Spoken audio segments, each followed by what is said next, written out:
All right, awesome. So I have a really cool friend of mine, Jordan Schutz, and he's here today. So why don't you tell us a little about yourself, Jordan, and what you've done with your mobile app business? Okay, so I started doing mobile apps at the age of 16.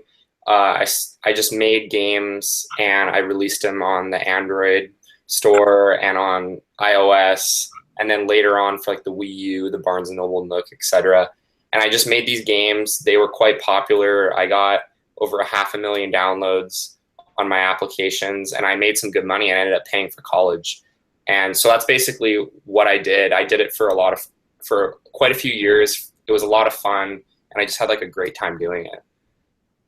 Awesome, awesome. And how old were you when you first started, and I what was did you do? 16, and I started coding, and I just self-taught myself how to do it through tutorials. What I would do is I would go on like the Corona website, or I'd go on like the Unity website, and I would download like templates. Like I would pay money, like sometimes it'd be like $25, and I would learn like how the template worked. I would replace the images, and I would just fool around with the code. And over like a long period of time, I basically learned like how to create a game through using these templates, essentially.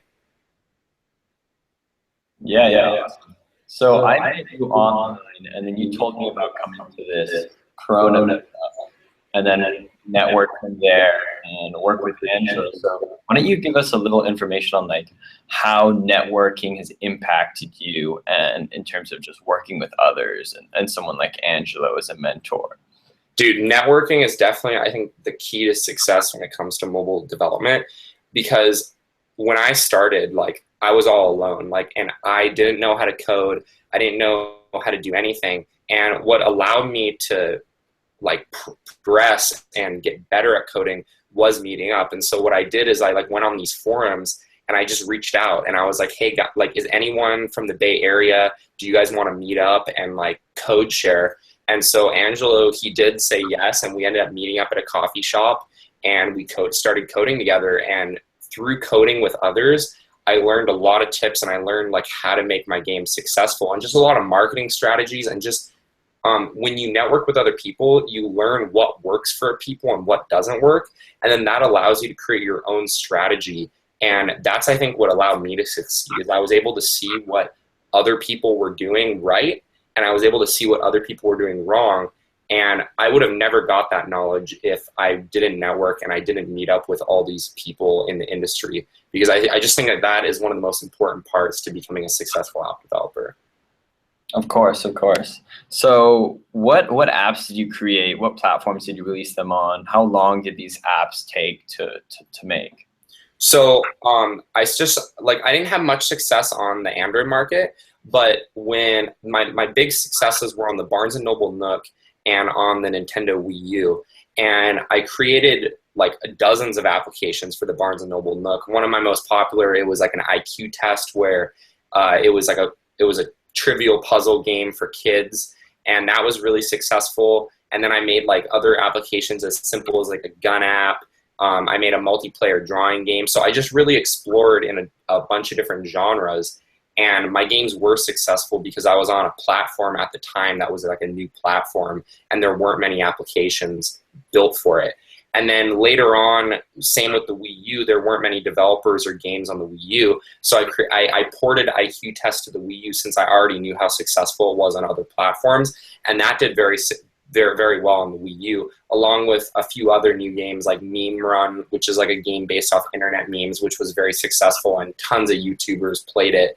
And what I've noticed now is that the gaming industry has shifted a lot from paying for advertising to getting YouTubers to like sponsor your content. And that's, I think, a really important thing now, because most kids that are playing video games are watching YouTubers. And so if you can get in the face of people that are playing these video games on YouTube, that's a big way of like how you're going to become successful.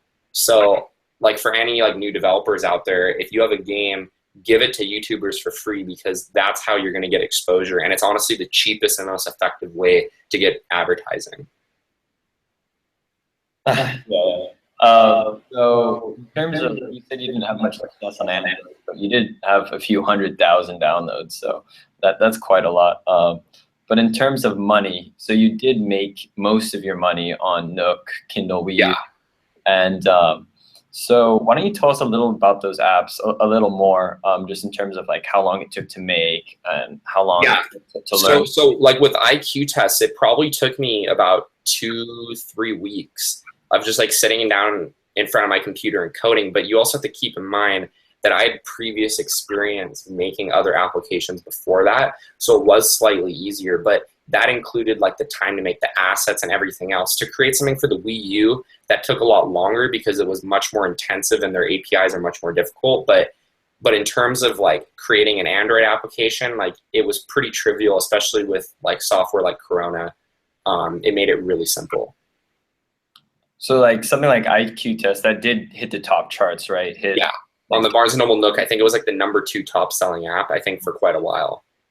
And so you're going for your MBA now, and Yeah. this mobile app business has helped you pay for college. It's paid entirely for college. Like I would have not been able to go to university if it wasn't for my mobile business. And like I really have that to thank for it. And now that I graduated just this last spring, I'm going on to grad school, and I'm going to continue majoring in business because I feel that it'll just be the most lucrative for me in the long run. With my already like I've already have quite a bit of business experience. So I think my business with my mobile app business and with the business degree, I think I'll be quite marketable to companies once I graduate with my MBA. Yeah, that's awesome, man. So do you have any advice for beginners that are trying to get into this industry, that want to make mobile apps? What platforms they should release their app on, or what software framework they should use?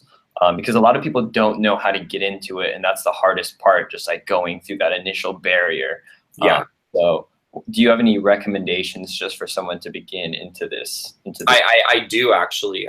Well, you also have to keep in mind the market has changed a lot since when I did it. Like I started about like 5 years ago, and the market has completely changed with new platforms and new opportunities. But I personally think it's a lot harder now to get into the business, just due to the fact that there's just a lot more developers and there's a lot more applications out there, but it is still possible to make a lot of money and still be successful.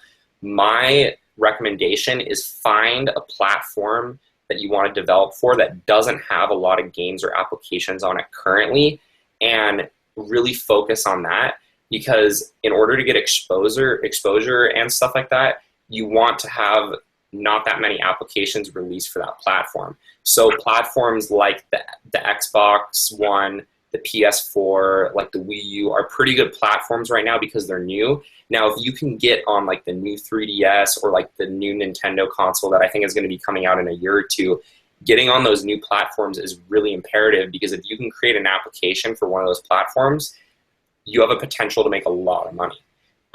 Also, networking is a big part. Making sure that you're making a game that's appealing to your user base, and also don't be afraid to ship early. A lot of people are really hung up on creating this perfect product, but the thing you don't realize is that what you think is perfect, like to other people, they might not like it or they might like it. So everyone's going to have an opinion about your game. So it's really just important just to release it, see what people think, and then work on the next game and keep trying to reinvent yourself and keep trying to improve. But the thing is, if you fail at one game, like also don't give up, because it's still possible for you to succeed. Awesome. That's a lot of great advice. So also in the course, I talk a lot about Kindle and how it's still a really good platform to release apps on. Just can you give us a little bit of info on the apps that you released on Kindle and your successes on that platform? Yeah, so I did release quite a few games on Kindle, and I at the time I didn't really make them for free, because like I just thought I would throw them up as a paid application. And I think through my time of Kindle, I think I got somewhere in the 10 to 20,000 download range for like paid applications. So it was definitely lucrative for me to do it, and it was worth it. I'm not too familiar with the market now, but it is a little bit more saturated, so it's a little bit harder to gain exposure. But what I do like about Amazon and what I do like about Kindle is their developer support's great. And if you give the people that are in charge of the App Store a call or send them an email letting them know that you're releasing an exclusive game, they can do some special promotions and give you certain visibility.